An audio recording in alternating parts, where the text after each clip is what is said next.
déglu leen tey ma bàkkati mbaro yàlla may na ko laa sindanooru.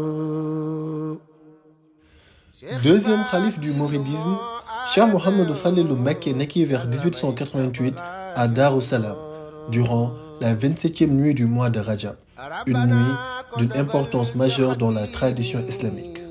Il est le fils de Cheikh Ahmadou Bamba et de Sokhna Awa Bousso, fille de Serigne Boussobé et nièce de Sokhna Diarra Bousso. Très tôt, il reçut sa première initiation coranique auprès de son père, avant de poursuivre et d'achever l'apprentissage du Coran chez Serigne Dame Abdourahmane Lo. Ensuite, c'est auprès de ses oncles Cheikh Ibrahima Fati et Mamor Diarra qu'il approfondit les sciences religieuses. Plus tard, en Mauritanie, Serigne Touba prit personnellement en charge sa formation spirituelle, aux côtés de son frère aîné, Serigne Mouhamadoul Moustapha Mbacké. En 1928, accompagné de grandes figures de la Mouridia dont Serigne Mbacké Bousso et Mame Cheikh Anta, il accomplit le pèlerinage à la Mecque. Le 13 juillet 1945, Cheikh Mouhamadou Fadilou Mbacké accéda au khilafa, succédant à son frère aîné, Cheikh Mouhamadoul Moustapha. Il relança alors les travaux de la grande mosquée de Touba, interrompus par la Seconde Guerre mondiale. De 1949 à 1962, il mena ce chantier à son terme et inaugura l'édifice, symbole central du mouridisme, le vendredi 7 juin 1963. Il donna au plus haut minaret le nom de Lamp Fall, en hommage au grand disciple Cheikh Ibrahima Fall, et assura la fonction d'imam jusqu'en 1968.